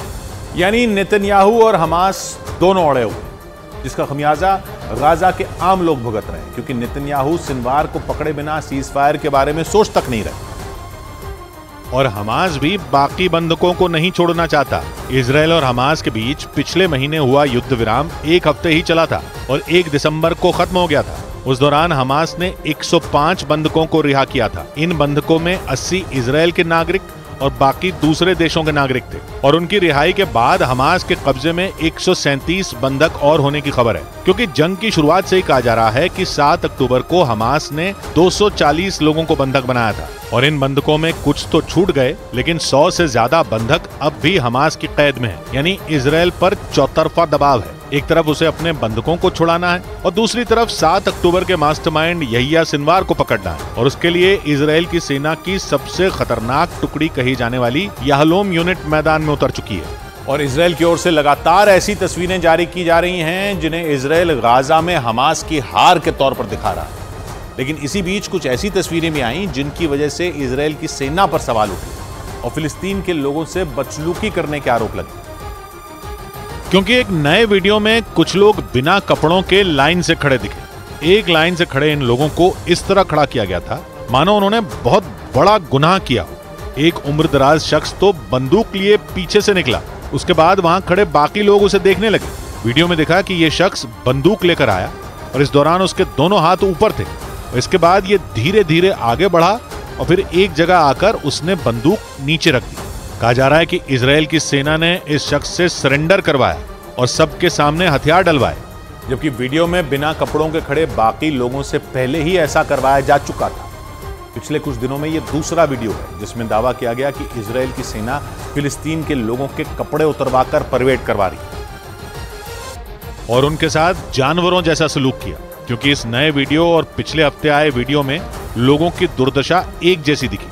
वो बिना कपड़ों के खड़े थे और उनके साथ बदसलूकी की जा रही थी और इसका आरोप इजराइल की सेना पर लगा। और वीडियो शेयर करते समय कहा गया कि इजराइल की सेना ने सैकड़ों फिलिस्तीनियों की सड़क पर बिना कपड़ों के परेड करवाई और निर्दोष लोगों की फजीहत की। लेकिन इजराइल की सेना का तर्क है कि बिना कपड़ों के परेड इसलिए की गई क्योंकि उसे इन लोगों पर शक था, क्योंकि मुमकिन है कि कपड़ों के अंदर इन लोगों ने बम छिपा रखे हों। שאנחנו מזהים קבוצה כזאת שיצאה אלינו החוצה, נכנעה במרחב אחרי שאנחנו כורזים אליה. यानी इजराइल की सेना ने खुद माना कि उसने गिरफ्तार किए गए लोगों से बिना कपड़ों के परेड करवाई और इसके लिए उसने अपने तर्क भी दिए, लेकिन फिलिस्तीन और संयुक्त राष्ट्र इस हरकत पर भड़क गए। उन्होंने ढोल पीट पीट कर कहा कि इजराइल ने निर्दोष लोगों के कपड़े उतरवाकर परेड करवाई क्योंकि उनका हमास से कोई कनेक्शन नहीं था। उधर बड़ी खबर आई लाल सागर में अमेरिका और यमन के हूथी लड़ाकों के बीच टकराव से जुड़ी। अमेरिकी नौसेना ने लाल सागर में बड़ा ऑपरेशन चलाकर हूथी लड़ाकों के बड़े हमले को नाकाम करने का दावा किया। अमेरिकी सेना ने इस ऑपरेशन से जुड़ा एक वीडियो जारी किया। उस वीडियो में वो अपने युद्धपोत से ताबड़तोड़ मिसाइलें दागती नजर आई। दावा है कि अमेरिकी सेना ने हूथी लड़ाकों की कई मिसाइलों और ड्रोन को मार गिराया। अमेरिका के मुताबिक हूथी लड़ाके एक बार फिर इजराइल पर हमले की फिराक में थे, लेकिन हूथी लड़ाकों के प्लान पर उस वक्त पानी फिर गया जब अमेरिका ने बीच रास्ते में ही उनके ड्रोन और मिसाइलें तबाह कर दी। इससे पहले भी अमेरिका हूथी लड़ाकों के हमलों को नाकाम करने का दावा कर चुका है और इस बार अमेरिका ने अपनी कार्रवाई का वीडियो भी जारी किया जिसमें उसकी नौसेना अपने युद्धपोतों से मिसाइलें दागती नजर आई। यह हमला यूएसएस कानी युद्धपोत से किया गया जो लंबे वक्त से लाल सागर में तैनात है। अमेरिका ने इस दौरान एक के बाद एक कई मिसाइलें बरसाई। दावा है कि अमेरिकी सेना ने इस कार्रवाई से हूथी लड़ाकों के हमले को नाकाम कर दिया। अमेरिकी सेना के मुताबिक हूथी विद्रोहियों ने एक बार फिर इजराइल पर हमला करने और लाल सागर में अपनी दादागिरी चलाने की कोशिश की, लेकिन वो अपनी कोशिश में कामयाब नहीं हो सके। गाजा पट्टी में इजराइल की कार्रवाई के बाद से ही हूथी लड़ाकों ने इजराइल और उसका साथ दे रहे अमेरिका के जहाजों और सैन्य ठिकानों पर हमले तेज कर दिए हैं। यही नहीं, आरोप है कि लाल सागर से गुजरने वाले जहाजों को भी वो लगातार निशाना बना रहे हैं। इसी वजह से अमेरिका ने उस इलाके में जंगी जहाजों के साथ ही सैनिकों की संख्या भी बढ़ा दी। और इस बीच हूथी लड़ाकों ने लाल सागर में अमेरिका और इजराइल के अलावा दूसरे देशों के भी जहाजों को निशाना बनाने की धमकी दी। हूथी लड़ाकों ने चेतावनी दी कि वो गाजा पट्टी में जारी इजराइल की कार्रवाई के विरोध में हमले तेज करेंगे। और इसका मतलब है कि लाल सागर में बहुत बड़ी जंग छिड़ सकती है क्योंकि हूथी लड़ाकों ने धमकी दी कि वो अमेरिका और इजराइल के अलावा दूसरे देशों के जहाजों पर भी हमला करेंगे। यानी वहां से गुजरने वाले जहाजों पर हूथी लड़ाके कभी भी अटैक कर सकते हैं। हूथी लड़ाकों के मुताबिक गाजा में जारी इजराइल की कार्रवाई के विरोध में वो सभी जहाजों को निशाना बना सकते हैं और अगर ऐसा हो गया तो इस जंग की आग पूरी दुनिया में फैल सकती है क्योंकि लाल सागर दुनिया के सबसे व्यस्त समुद्री मार्गों में एक है। इसकी सीमाएं इजराइल, मिस्र, सूडान, सऊदी अरब और यमन से लगती हैं। इस इलाके से दुनिया भर के कई देशों के बड़े मालवाहक जहाज गुजरते हैं। जबकि लाल समंदर के किनारे बसे यमन पर हूथी लड़ाकों का कंट्रोल है। और इस धमकी के बाद माना जा रहा है कि इजराइल और हमास की जंग का खमियाजा कई दूसरे देशों को भी भुगतना पड़ सकता है। और अमेरिका की ही तरह फ्रांस ने भी लाल सागर में हूथी लड़ाकों के हमलों को नाकाम करने का दावा किया। फ्रांस के मुताबिक उसकी नौसेना ने समंदर में 2 ड्रोन मार गिराए और फ्रांस का दावा है कि वो दोनों ड्रोन हूथी लड़ाकों के थे। फ्रांस की नौसेना के मुताबिक उसकी जवाबी कार्रवाई में हूथी लड़ाकों के घातक ड्रोन हवा में ही तबाह हो गए। इस कार्रवाई का जो वीडियो जारी किया गया उसमें फ्रांस की नौसेना के जंगी जहाज लाल सागर के एक इलाके में पेट्रोलिंग करते दिखाई दिए। अमेरिका की तरह फ्रांस भी लाल सागर में हूथी लड़ाकों के हमलों को नाकाम करने में जुटा है। हूथी लड़ाके पहले ही ये धमकी दे चुके हैं कि वो इजरायली बंदरगाहों की तरफ जाने वाले सभी जहाजों पर हमला करेंगे। हाल ही के दिनों में हूथी लड़ाकों ने कई बार ऐसा करने की भी कोशिश की थी। पिछले महीने ही एक जहाज को हाईजैक कर हूथी लड़ाकों ने इजरायल और अमेरिका को खुली चुनौती दी थी। ऐसे में माना जा रहा है कि हमास के साथ जंग लड़ रहे इजरायल को जल्द ही हूथी लड़ाकों के खिलाफ भी सैन्य कार्रवाई करनी पड़ सकती है। लेकिन ऐसी किसी भी कार्रवाई से पहले इजरायल ने हूथी लड़ाकों को अंजाम भुगतने की चेतावनी दी। इसके साथ ही इजरायल ने दुनिया के सभी देशों से हूथी लड़ाकों के खिलाफ कदम उठाने की अपील की। और ऐसा न होने पर हूथी विद्रोहियों पर हमास की तरह ही एक्शन लेने की धमकी दी। इजरायल ने 2 टूक कहा कि अगर अंतर्राष्ट्रीय समुदाय ने उसकी अपील पर कोई कदम नहीं उठाया तो वो लाल सागर को हूथी लड़ाकों की कब्रगाह बना देगा। खबर है कि इजरायल के प्रधानमंत्री बेनिमिन नेतन्याहू ने इस मुद्दे पर अमेरिकी राष्ट्रपति बाइडेन समेत दुनिया के कई दूसरे देशों के राष्ट्रपतियों से भी बातचीत की। इस दौरान उन्होंने हूथी लड़ाकों पर मिलकर एक्शन लेने की मांग की ताकि लाल सागर में जहाजों पर हो रहे हमलों को रोका जा सके। असल में यमन के हूथी लड़ाके शिया मुसलमान हैं और उन्होंने 1990 के दशक में यमन में शिया और सुन्नी के बीच जारी लड़ाई में विद्रोही संगठन बना लिया ताकि वो शिया मुसलमानों की आवाज बुलंद कर सके।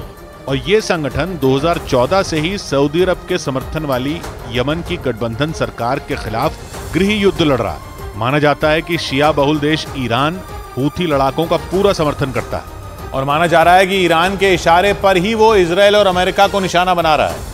इस बीच अमेरिकी मीडिया का दावा है कि हूथी लड़ाकों से निपटने के लिए बाइडेन सरकार एक संयुक्त नौसेना बनाने की तैयारी में है ताकि लाल सागर में पहले की तरह जहाजों के आने जाने में कोई खतरा ना हो। अमेरिकी मीडिया के मुताबिक लाल सागर की सुरक्षा के लिए बाइडेन सरकार एक संयुक्त नौसेना बनाने की तैयारी में है जिसमें कई देशों के नौसैनिक शामिल हो सकते हैं। यही नहीं, उन देशों के युद्धपोत भी उस इलाके में एक साथ मिलकर गश्त लगाएंगे ताकि हूथी लड़ाके फिर किसी जहाज को निशाना न बना सकें।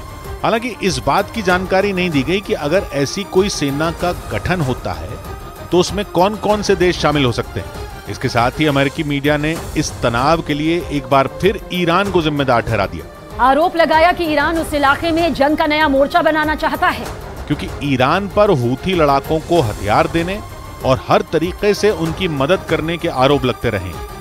उधर बड़ी खबर आई इजरायल और सीरिया में बढ़े टकराव से जुड़ी हुई। खबर है कि गाजा में हमास से जंग लड़ रही इजरायल की फौज को सीरिया में बड़ा झटका लगा है। सीरिया की सेना ने इजरायल की ओर से दागी गई कई मिसाइलों को बर्बाद करने का दावा किया। खबर के मुताबिक इजरायल ने सीरिया में मौजूद ईरान समर्थित हिजबुल्लाह समेत दूसरे चरमपंथी गुटों के ठिकानों को निशाना बनाया और लड़ाकू विमानों के जरिए सीरिया की राजधानी दमिश्क और उसके आसपास के इलाकों पर ताबड़तोड़ 8 मिसाइलें छोड़ दी। लेकिन न्यूज एजेंसी रॉयटर्स के मुताबिक सीरिया की सेना ने इजरायल की ओर से दागी गई ज्यादातर मिसाइलों को हवा में तबाह कर उसके हमले को नाकाम कर दिया। लेकिन रॉयटर्स के मुताबिक इजरायल की कई मिसाइलें सीरियाई सुरक्षा घेरे को चकमा देने में कामयाब रहीं और इनमें एक दमिश्क के दक्षिणी इलाके में गिरी। इस मिसाइल हमले की चपेट में आकर एक इमारत पूरी तरह तहस नहस हो गई। इजरायल ने दावा किया कि यह इमारत एक ईरान समर्थित चरमपंथी संगठन की थी। हालांकि इस हमले में किसी के भी घायल होने की खबर सामने नहीं आई। सीरिया ने आरोप लगाया कि इजरायल की सेना ने गोलान हाइट्स से दमिश्क और उसके आसपास के इलाकों में मिसाइलें छोड़ी। गोलान हाइट्स सीरिया का ही इलाका है, लेकिन 1967 से वहां इजरायल का कब्जा और इजरायली सेना भी वहां तैनात है। इजरायल कई बार ये आरोप लगा चुका है कि ईरान हिजबुल्लाह समेत दूसरे चरमपंथी गुटों को हथियार पहुंचाने के लिए सीरिया के दमिश्क इंटरनेशनल एयरपोर्ट का इस्तेमाल करता आया है। और इजरायल का दावा है कि ईरान से मिले हथियारों का इस्तेमाल करके हिजबुल्लाह समेत दूसरे चरमपंथी संगठनों ने इजरायल की फौज की नाक में दम कर रखा है।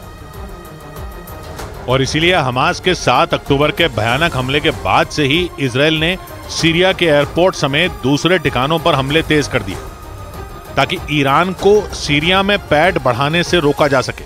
रॉयटर्स के मुताबिक इसीलिए इजरायल ने एक बार फिर सीरिया में ईरान समर्थित चरमपंथियों के ठिकानों और दमिश्क इंटरनेशनल एयरपोर्ट को निशाना बनाने की कोशिश की और इजरायल के लड़ाकू विमानों ने गोलान हाइट्स से दमिश्क पर एक के बाद एक 8 मिसाइलें छोड़ दी। लेकिन सीरिया की सेना ने एयर डिफेंस सिस्टम की मदद से इजरायल की 8 में से 6 मिसाइलों को हवा में ही मार गिराने का दावा किया। रॉयटर्स के मुताबिक बीते 10 दिन में इजरायल का सीरिया पर यह तीसरा हमला।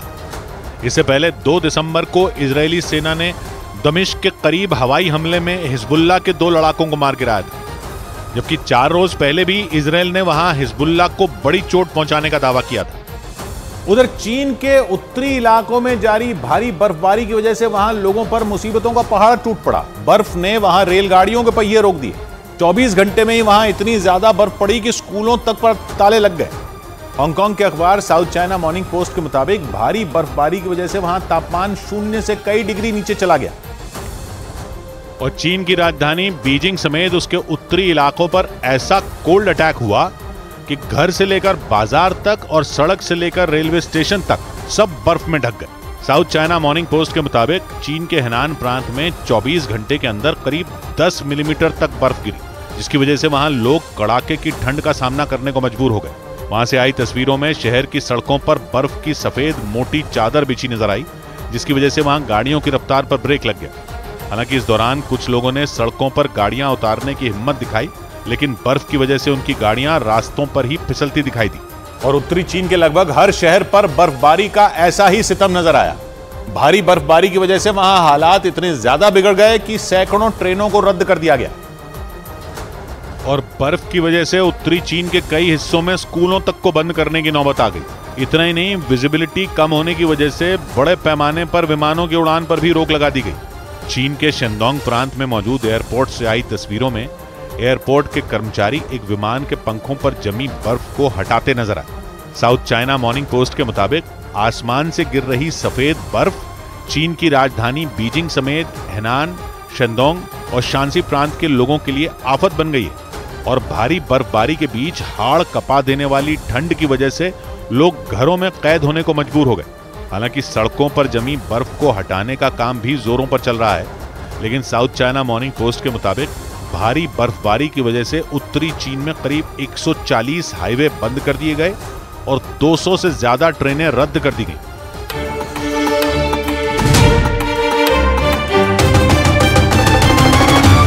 It's time to break free. Break away to the greens. Start again and just let it all go. With JK Tyre's Ranger 80. JK Tyre, total control. ये नया इंडिया, नए नजरिए का इंडिया, जहां लोगों का नंबर 1 भरोसा बनता है वो जो उनके मुद्दे, उनकी आवाज निडर होकर उठाता है। लोगों की नंबर 1 पसंद बनता है वो जो सिर्फ रफ्तार नहीं, जिम्मेदारी पर भी विश्वास रखता है। देश का नंबर 1 न्यूज चैनल बनता है वो जो देश हित और जनहित दोनों को सर्वोपरि समझता है। न्यूज़ 18 इंडिया, नए इंडिया का नया number 1 news channel. It's time to break free. Break away to the greens. Start again and just let it all go. With JK Tyre's Ranger 80. JK Tyre, total control. बड़ी खबर कांग्रेस सांसद धीरज साहू के ठिकानों पर आयकर विभाग की छापेमारी से जुड़ी। कांग्रेस सांसद धीरज साहू के झारखंड, ओडिशा और पश्चिम बंगाल के अलग अलग ठिकानों से मिले कैश की गिनती 6 दिन से जारी है। आयकर विभाग के सूत्रों के मुताबिक ओडिशा में बलंगीर के स्टेट बैंक की ब्रांच में और धीरज साहू के रांची वाले घर पर नोटों की गिनती लगातार चल रही है। सूत्रों के मुताबिक इनके अलावा सभी जगहों पर नोटों की गिनती पूरी कर ली गई है। सूत्र बताते हैं कि 350 करोड़ रुपए से ज्यादा के नोट गिने जा चुके हैं। हालांकि आयकर विभाग के अधिकारियों ने धीरज साहू के ठिकानों पर छापेमारी पर कोई भी आधिकारिक जानकारी साझा नहीं की, लेकिन छापेमारी के दौरान मिली कैश की तस्वीरें देखकर हर कोई दंग है, क्योंकि आयकर विभाग के सूत्रों के मुताबिक वहां 2, 4 या 10 करोड़ नहीं बल्कि नोटों से भरा एक पूरा कमरा मिला। और उसकी दीवारों पर, अलमारियों में, अलमारियों के ऊपर और फर्श पर नोट ही नोट दिखाई दिए। बलंगीर से सामने आई इन तस्वीरों को जिसने भी देखा उसने दांतों तले उंगलियां दबा ली। खबरों के मुताबिक एक ही कमरे में इतने सारे नोटों के बंडल देखकर छापेमारी करने पहुंचे आयकर विभाग के अफसर और कर्मचारी भी भौचक्के रह गए। कमरे का दरवाजा खुलते ही जहां तक नजरें जा रही थीं, बस नोट ही नोट नजर आ रहे थे। उस कमरे में अलमारियों में रखे नोटों के बंडल देखकर ऐसा लगा मानो किसी बड़े बैंक का लॉकर खोल दिया गया हो। आयकर विभाग के सूत्रों के मुताबिक कमरे में लोहे की 9 अलमारियां मिली और उन अलमारियों के एक एक खाने में नोटों को ठूस ठूस कर भरा गया था। वीडियो देखकर ऐसा लगा मानो अलमारियों के अंदर नोटों के बंडल की दीवार बना दी गई हो। नोटों के बंडलों से लोहे की अलमारियां तो भरी ही थीं, उस कमरे में बने लकड़ी के रैक पर भी सैकड़ों गड्डियां रखी दिखाई दी, जिसका मतलब यह कि उस कमरे का हर कोना नोटों से भरा हुआ था।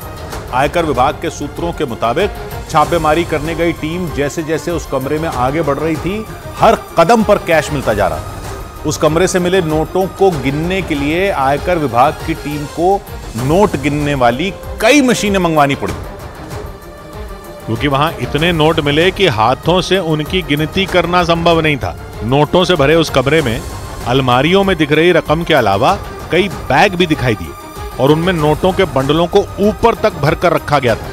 नोटों से भरे एक बैग के ऊपर दूसरा बैग भरकर रखा नजर आया।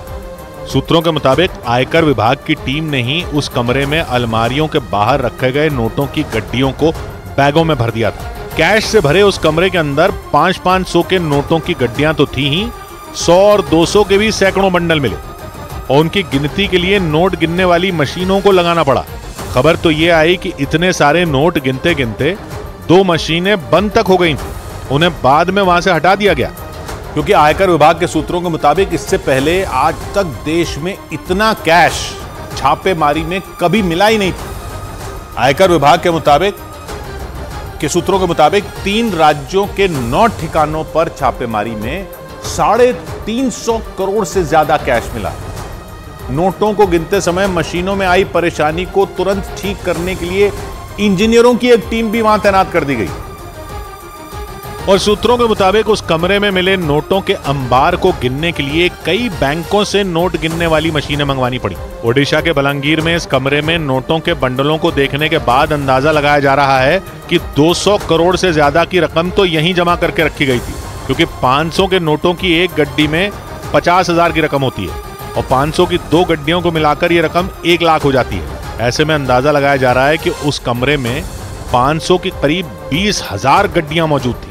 हालांकि कांग्रेस सांसद धीरज साहू और उनके करीबियों के ठिकानों से कुल कितनी रकम बरामद हुई, इस पर आयकर विभाग की तरफ से कोई आधिकारिक बयान जारी नहीं किया गया। माना जा रहा है कि नोटों की गिनती पूरी होने और छापेमारी की कार्रवाई पूरी होने के बाद ही आयकर विभाग इस पर जानकारी साझा करेगा। लेकिन सूत्रों के मुताबिक आयकर विभाग धीरज साहू के ठिकानों से मिले कैश की पूरी कुंडली खंगाल रहा है। इसके साथ ही नोटों की गिनती भी कराई जा रही है। सूत्रों के मुताबिक ओडिशा में छापेमारी में मिले करोड़ों रुपयों को छापेमारी वाली जगह पर ही गिना गया, जबकि बाद में बचे हुए कैश को बोरियों और बैग में भरकर बलंगीर की स्टेट बैंक शाखा में भेज दिया गया, ताकि बैंक कर्मचारी नोटों की ठीक से गिनती कर सकें।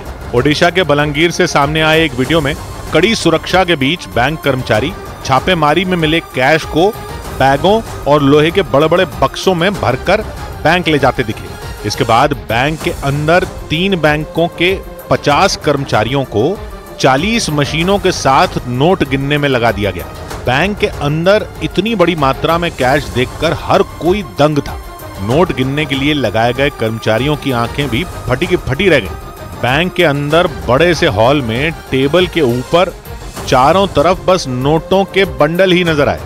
टेबल पर नोट गिनने वाली मशीनों के साथ कतार में बैठे बैंक कर्मचारी बेहद सावधानी के साथ नोट गिनते दिखाई दिए। नोटों की गिनती के लिए लगाए गए 50 लोगों के अलावा भी 20 और कर्मचारियों की ड्यूटी लगा दी गई और उन्हें नोट गिनने के अलावा अलग अलग काम दे दिया गया। कुछ लोगों को नोटों की गिनती की पूरी प्रक्रिया की वीडियोग्राफी के काम में लगाया गया।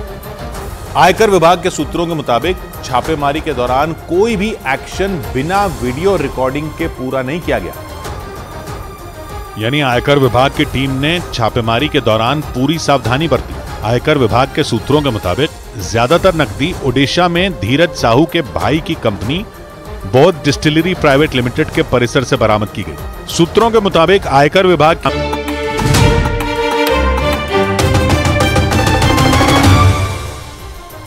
बड़ी खबर आई, ईरान के तेल भंडार में लगी भयंकर आग से जुड़ी। ईरान के खुरासान प्रांत में मौजूद तेल के बहुत बड़े भंडार में भयंकर आग लगने से हड़कंप मच गया।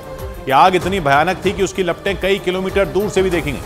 आग लगने के बाद तेल भंडार में 2 बड़े धमाके भी हुए, जिससे आसपास के इलाकों में भी दहशत फैल गई। घटना के तुरंत बाद दमकल विभाग की कई गाड़ियां वहां पहुंचकर आग बुझाने में जुट गई। गनीमत यह रही कि कोई भी आदमी इस भीषण आग की चपेट में नहीं आया, क्योंकि जब यह हादसा हुआ उस वक्त तेल भंडार में कई लोग काम कर रहे थे। हालांकि जैसे ही आग की लपटें फैलने लगीं, उन्हें बिना देरी किए वहां से सुरक्षित निकाल लिया गया।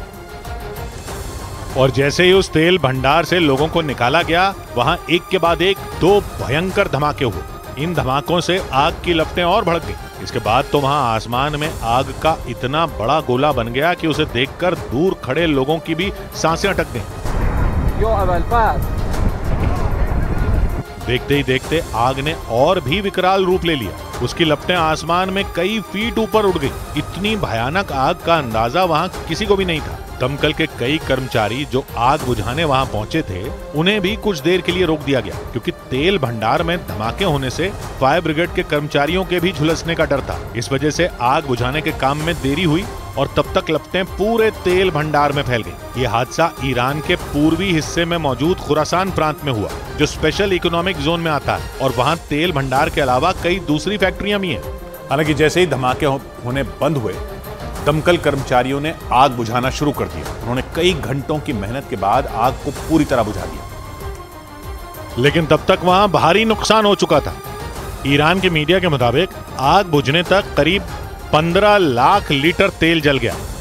इसी वजह से आग इतनी फैल गई कि कुछ ही देर में पूरा का पूरा तेल भंडार तबाह हो गया। खुरासान प्रांत के प्रशासन ने एहतियातन आसपास की दूसरी फैक्ट्रियों को भी खाली करा लिया, क्योंकि आग की लपटें लगातार फैलती जा रही थी।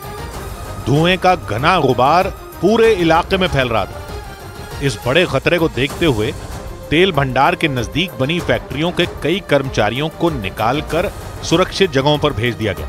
आग बुझने के कई घंटे बाद भी वहां से धुआं उठता रहा और उससे उस इलाके में दहशत बनी रही। बाद में ईरान की सरकार ने इस हादसे की जांच के आदेश दे दिए, ताकि पता चल सके कि किस वजह से तेल भंडार में इतनी बड़ी घटना हो गई। क्योंकि हाल के महीनों में ईरान के अलग अलग शहरों में धमाके और आग लगने की घटनाएं बढ़ गई। पिछले महीने ही मध्य ईरान में मौजूद न्यूक्लियर रिसर्च सेंटर के नजदीक धमाका हुआ था, और ईरान ने उस धमाके के पीछे अमेरिका और इजराइल का हाथ होने का आरोप लगाया था। पिछले महीने यह ब्लास्ट मध्य ईरान में मौजूद न्यूक्लियर रिसर्च सेंटर के नजदीक हुआ था। उस वक्त यह अंदेशा जताया गया था कि अगर वो धमाका न्यूक्लियर रिसर्च सेंटर में हुआ होता तो पूरे ईरान में भयानक तबाही आ जाती। इस धमाके से पहले अक्टूबर में भी राजधानी तेहरान के नजदीक एक पावर प्लांट में विस्फोट हुआ था। और इन घटनाओं को देखते हुए ही माना जा रहा है कि ईरान की सरकार खुरासान प्रांत की घटना को भी शक की नजर से देख रही है। हालांकि तेल भंडार में लगी आग की घटना में किसी साजिश की बात सामने नहीं आई है, लेकिन खबर है कि ईरान की सरकार साजिश के एंगल से भी इसकी जांच में जुट गई है। उधर बड़ी खबर आई यूक्रेन और रूस के बीच चल रही जंग से जुड़ी हुई। रूस ने करीब 80 दिन बाद एक बार फिर यूक्रेन की राजधानी कीव पर जबरदस्त हमला किया और सुबह सुबह कीव पर बैलिस्टिक मिसाइलें दाग दी। रूस ने कीव पर 8 मिसाइलें दागी। इस हमले में 4 लोग घायल हो गए। पिछले हफ्ते भी खबर आई थी कि रूस ने कीव पर हमला किया, लेकिन कोई नुकसान नहीं हुआ था, क्योंकि कीव के मेयर ने बयान दिया था कि रूस की मिसाइलों को कीव में गिरने ही नहीं दिया गया। लेकिन इस बार रूस ने जो मिसाइलें दागी, उन्होंने कीव को सुबह सुबह दहला कर रख दिया। न्यूज एजेंसी रॉयटर्स के मुताबिक रूस ने सूरज निकलने से थोड़ी देर पहले यूक्रेन की राजधानी कीव पर कहर बरपाया और एक दो नहीं बल्कि 8 बैलिस्टिक मिसाइलें दाग दी। ये मिसाइलें सुबह सुबह कीव पर गिरी और हमले में 4 लोग घायल हो गए। न्यूज एजेंसी रॉयटर्स के मुताबिक हमला सूरज निकलने से पहले हुआ और धमाके की आवाज से आसपास के लोग सिहर उठे, क्योंकि इस बार रूस ने कोई ड्रोन नहीं भेजा था, बल्कि ड्रोन और क्रूज मिसाइलों से कई गुना तेजी से चलने वाली बैलिस्टिक मिसाइलें दागी, जिन्हें मार गिराना करीब करीब नामुमकिन माना जाता है।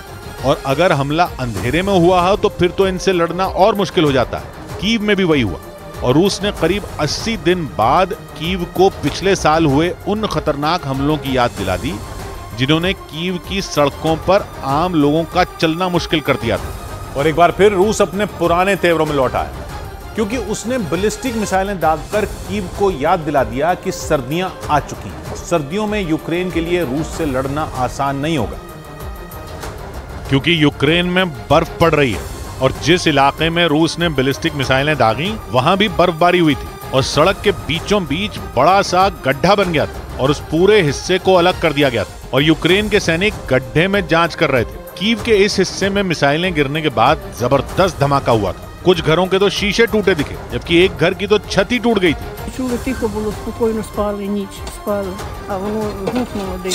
न्यूज एजेंसी रॉयटर्स के मुताबिक रूस की मिसाइलें कीव के दक्षिणी इलाके दानित्स्की में गिरी। कीव का ये इलाका नीप्रो नदी तक फैला है और इसकी गिनती यूक्रेन के बेहतरीन पर्यटन स्थलों में होती है।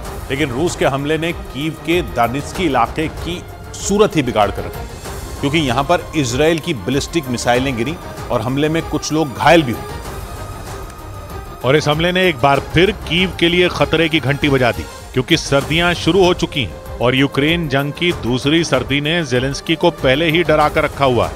रूस की बैलिस्टिक मिसाइलें तो उनकी नींद ही उड़ा देंगी, क्योंकि करीब 80 दिन से रूस शांत था और छोटे मोटे हमले कर रहा था, जिसमें ईरान के शाहिद 136 ड्रोन का इस्तेमाल कर रहा था। और पिछली बार कीव में ईरान के शाहिद 136 ड्रोन ने ही कोहराम मचाया था। लेकिन इस बार रूस ने बड़ा हमला कर दिया और एक के बाद एक 8 बैलिस्टिक मिसाइलें यूक्रेन की राजधानी कीव पर दाग दी और सर्दियां शुरू होते ही यूक्रेन के लिए खतरे की घंटी बजा दी। उधर बड़ी खबर है पाकिस्तान और चीन से जुड़ी। खबर है कि हथियारों के बकाया पैसे के लिए चीन ने एक बार फिर पाकिस्तान को जोरदार फटकार लगाई है। बताया जा रहा है कि चीन ने पाकिस्तान को धमकाते हुए यह तक कह दिया कि अगर उसने हथियारों की बकाया राशि न चुकाई तो उसे मिलने वाले हथियारों की डील भी रद्द की जा सकती है। पाकिस्तान की कुछ मीडिया रिपोर्ट के मुताबिक उसे चीन को करोड़ों डॉलर का भुगतान करना है, लेकिन पाकिस्तान ये रकम देने को राजी ही नहीं है और माना जा रहा है कि इसी बात ने चीन का पारा चढ़ा दिया। खबर तो यह भी है कि इस मामले में सुलह का रास्ता निकालने के लिए पाकिस्तान की सेना के कई बड़े अधिकारी चीन की सेना के अधिकारियों से भी मिले और इस दौरान पाकिस्तान ने चीन से कुछ दिनों की मोहलत और मांगी। पाकिस्तान की सेना की एक रिपोर्ट के मुताबिक अभी उसे चीन को हथियारों की खरीद के बदले करीब 150 करोड़ डॉलर चुकाने हैं। मतलब भारतीय रुपयों के हिसाब से अकेले इस डील की वजह से पाकिस्तान पर 12,000 करोड़ रुपए का कर्ज है। और चीन की धमकियों को देखकर लग रहा है इस बार वो पाकिस्तान को छोड़ने वाला नहीं। और ये बात चीन ने इशारों में ही सही लेकिन पाकिस्तान को कह ही दी। चीन ने धमकी दी कि अगर पाकिस्तान ये रकम चुकाने में नाकाम रहा तो फिर उसे कोई हथियार नहीं मिल पाएगा, जिसका सीधा मतलब यह हुआ कि पहले से कंगाली की मार झेल रहे पाकिस्तान से अब उसका सबसे बड़ा मददगार भी हाथ खींच सकता है, क्योंकि अब चीन को भी लगने लगा है कि पाकिस्तान को कर्ज देने का मतलब अपने ही पैर पर कुल्हाड़ी मारने जैसा होगा। क्योंकि चीन भी ये अच्छी तरह से जानता है कि पाकिस्तान अगर खुद को भी बेच दे तब भी विदेशों से लिया कर्ज नहीं चुका पाएगा और अब तो उसकी मुसीबत और बढ़ गई, क्योंकि अब तक उसे यह भरोसा था कि चीन उसके साथ खड़ा है और माना जाता है कि वो चीन की मदद से ही बाकी देशों का कर्ज उतार रहा था। लेकिन इस बार चीन ने ही उससे करोड़ों डॉलर के बकाये की मांग कर डाली और इसी बात ने पाकिस्तान की सरकार की नींद उड़ा दी, क्योंकि ये बात तो सारी दुनिया जानती है कि पाकिस्तान का विदेशी मुद्रा भंडार करीब करीब खाली हो चुका है और कर्ज मांग मांग कर उसने अपनी छवि ऐसी बना ली है कि दूसरे देश तो क्या, संकट में फंसे देशों को कर्ज देकर उबरने वाली संस्था IMF भी उसे साफ इनकार कर चुकी है। और अब तो चीन ने भी उसे बकाया राशि चुकाने की धमकी दे डाली। चीन वो देश है जो पिछले कुछ साल में पाकिस्तान का सबसे बड़ा मददगार बनकर उभरा और उसने पाकिस्तान को न सिर्फ कर्ज दिया बल्कि हजारों करोड़ के हथियार भी बेचे। United states institute of peace 2023 की एक रिपोर्ट के मुताबिक 2005 से लेकर 2020 तक चीन ने पाकिस्तान को 847 करोड़ डॉलर यानी भारतीय रुपयों में करीब 68,000 करोड़ रुपए के हथियार बेचे। इन हथियारों में मिसाइल, तोप, रॉकेट लॉन्चर और गोला बारूद शामिल है। हालांकि 2005 से पहले तक पाकिस्तान अमेरिका के हथियार खरीदता था, लेकिन 2005 में चीन ने पहले उसे सस्ते हथियारों का लालच दिया और फिर कर्ज के जाल में फंसा लिया। आरोप है कि इन्हीं हथियारों को पाकिस्तान भारत में आतंकियों तक भी पहुंचाता है, लेकिन उसकी मौजूदा हालत देखकर लग रहा है कि वो ज्यादा दिन तक ऐसा नहीं कर पाएगा, क्योंकि उसके सबसे पक्के दोस्त माने जाने वाले चीन ने ही उस पर नकेल कसना शुरू कर दिया है। उधर अमेरिका के टेनेसी राज्य में आए तूफान से वहां सैकड़ों घर और दुकानें बर्बाद हो गई। तूफान की चपेट में आने से वहां 6 लोगों की मौत हो गई, जबकि हजारों लोग बिना बिजली के रहने को मजबूर हो गए। क्योंकि वहां से तूफान का जो डरा देने वाला वीडियो सामने आया उसमें आसमान से बिजली गिरती दिखी और बिजली के गिरते ही वहां भयंकर आग लग गई। उसे देखकर ऐसा लगा मानो वहां जोरदार ब्लास्ट हुआ, क्योंकि देखते ही देखते वो आग एक बड़े इलाके में फैल गई और उसका काला धुआं काफी दूर से ही नजर आने लगा। भयंकर तूफान के साथ गिरी बिजली की वजह से वहां के कई इलाकों में आग लग गई और कई घरों में अंधेरा छा गया। तूफान की वजह से वहां के कई घर और दुकानें भी पूरी तरह तहस नहस हो गई। इसकी जो तस्वीरें सामने आई उनमें टेनेसी शहर के हर हिस्से, हर कोने में तूफान से मची तबाही साफ नजर आई। कई घरों की छत उड़ी दिखी तो कई जगहों पर सिर्फ मलबा ही नजर आया, क्योंकि टेनेसी राज्य में जो तूफान आया उसने वहां की सूरत ही बदल कर रखी। तूफान की वजह से वहां हालात इस कदर बिगड़ गए कि सैकड़ों लोग बेघर हो गए, क्योंकि वहां आए भयंकर तूफान ने उनके घरों के परखचे उड़ा दिए। इसकी जो तस्वीरें सामने आई उनमें चारों तरफ टूटे घरों का मलबा बिखरा नजर आया। कई इलाकों में बड़े बड़े पेड़ भी गिरे दिखे और इसकी वजह से कई रास्ते बंद कर दिए गए। वहां से आई एक तस्वीर में पेड़ गिरने की वजह से वहां खड़ी कई गाड़ियां उनके नीचे दबी नजर आई। तूफान ने वहां के एक इलाके की तो सूरत ही बदल दी, क्योंकि वहां से जो तस्वीरें सामने आई उन्हें देखकर ऐसा लगा जैसे वहां का हर कोना तूफान की चपेट में आ गया, क्योंकि वहां चारों तरफ लोगों का सामान बिखरा दिखा। कई लोगों के घरों पर पेड़ गिरे नजर आए और कई गाड़ियां मलबे के नीचे दबी दिखाई दी। वहीं एक दूसरी तस्वीर में एक नदी के किनारे खड़ी कई नावें भी पलटी नजर आईं। उन्हें देखकर लोग डर गए। उधर राजस्थान के कोटपुतली में एक एटीएम को उखाड़ ले जाने का चौंकाने वाला वीडियो सामने आया, जिसकी चर्चा पूरे राजस्थान में होने लगी, क्योंकि वहां कुछ बदमाशों ने महज 5 मिनट में एक एटीएम मशीन ही उखाड़ दी और उसे अपनी गाड़ी से बांध कर ले गए। ये पूरी वारदात वहां लगे एक सीसीटीवी कैमरे में रिकॉर्ड हो गई और उसमें एक बदमाश मुंह पर कपड़ा बांधकर एटीएम बूथ के अंदर घुसता दिखा। उस बदमाश ने सबसे पहले वहां लगे सीसीटीवी कैमरे पर काले रंग का स्प्रे छिड़का ताकि लूट की वारदात उस कैमरे में रिकॉर्ड ही ना हो। लेकिन वहां एक और सीसीटीवी कैमरा लगा हुआ था और उस पर उन बदमाशों की नजर नहीं गई और ये पूरी वारदात उस कैमरे में रिकॉर्ड हो गई। उस वीडियो में वो बदमाश एक मोटे पट्टे वाली रस्सी से एटीएम मशीन को बांधता नजर आया। इसके बाद उसके साथी ने उस रस्सी का दूसरा हिस्सा बाहर खड़ी उस गाड़ी पर बांध दिया और जैसे ही उस रस्सी को खींचा गया वो एटीएम मशीन उखड़ गई और वो उसे बाहर खड़ी उस गाड़ी में डाल कर ले गए। लेकिन उससे पहले उन बदमाशों ने काफी देर तक उस मशीन का कैश बॉक्स तोड़ने की कोशिश की, लेकिन जब वो नहीं टूटा तो वो पूरी की पूरी मशीन ही अपने साथ ले गए। और इस वारदात के बाद उस इलाके में हड़कंप मच गया, क्योंकि ये वारदात कोटपुतली पुलिस स्टेशन से सिर्फ आधा किलोमीटर की दूरी पर हुई। लेकिन इसके बावजूद वो बदमाश बड़ी ही सफाई से महज 5 मिनट में पूरी की पूरी एटीएम मशीन उखाड़ कर ले गए। हैरानी की बात यह कि जिस वक्त इस वारदात को अंजाम दिया गया वहां कोई गार्ड मौजूद नहीं था और इसी वजह से वो बदमाश 20 लाख रुपए से भरी हुई एटीएम मशीन लेकर फरार हो गए। पुलिस के मुताबिक वो बदमाश रात के करीब 1:45 बजे एक गाड़ी में सवार होकर वहां आए और रस्सी की मदद से एटीएम मशीन को अपनी गाड़ी से बांधकर उखाड़ कर ले गए। लूट के वक्त उन बदमाशों ने मुंह पर कपड़ा बांधा हुआ था और उसकी वजह से उनकी पहचान करना मुश्किल हो गया। ऐसे में उन्हें पकड़ने के लिए पुलिस ने स्पेशल टीम का गठन किया ताकि उन बदमाशों की पहचान कर उन्हें जल्द से जल्द पकड़ा जा सके।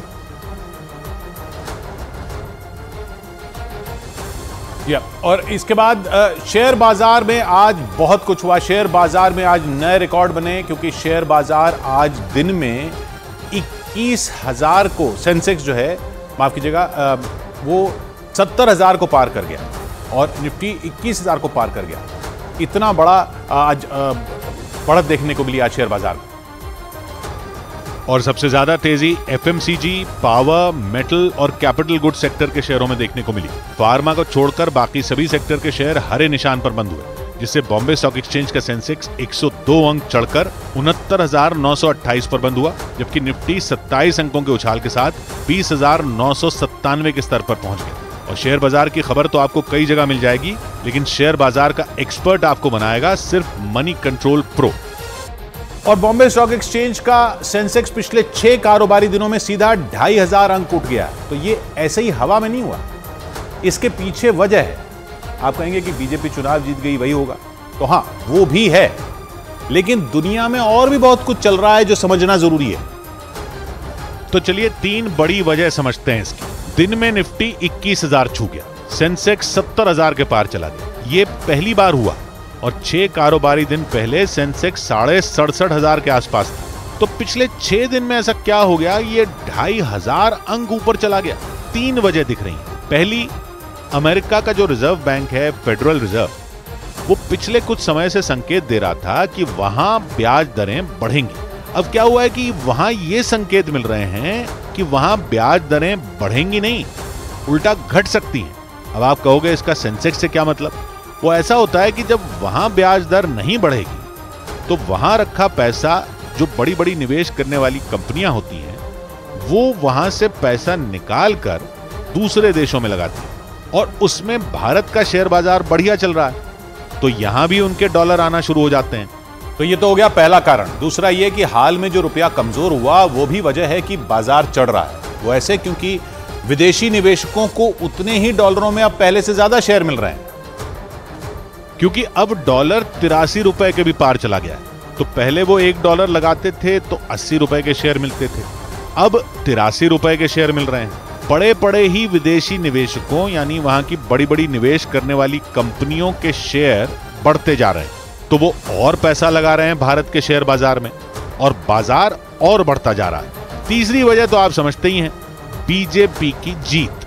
ऐसा नहीं कि बीजेपी से बाजार को प्यार है, धंधे की बात यह है कि बाजार देखता है कि किस देश में उथल पुथल नहीं है और नहीं होने जा रही है। इन चुनावों ने बाजार को आश्वस्त कर दिया कि कोई बड़ा उलटफेर होना मुश्किल है अगले साल, यानी नीतियां स्थिर रहेंगी और काफी आगे तक का भविष्य समझा जा सकता है कई भारतीय कंपनियों का और पूरे बाजार का। बाकी दुनिया में तो आप देख ही रहे हो, कहीं जंग है तो कहीं जंग की आहट है, तो माहौल भारत के बाजार का थोड़ा स्थिर दिख रहा, इसलिए यहां लोग पैसा ज्यादा लगा रहे हैं और बाजार चढ़े जा रहा। इंकलाब अपना काम करके रहा, इंकलाब अपना काम करके रहा, बादलों में भी चांद उभर के रहा। सौबात की एक बात कही कासमी ने, रात भारी सही कटेगी जरूर, दिन कड़ा था मगर गुजर के रहा। मिलते हैं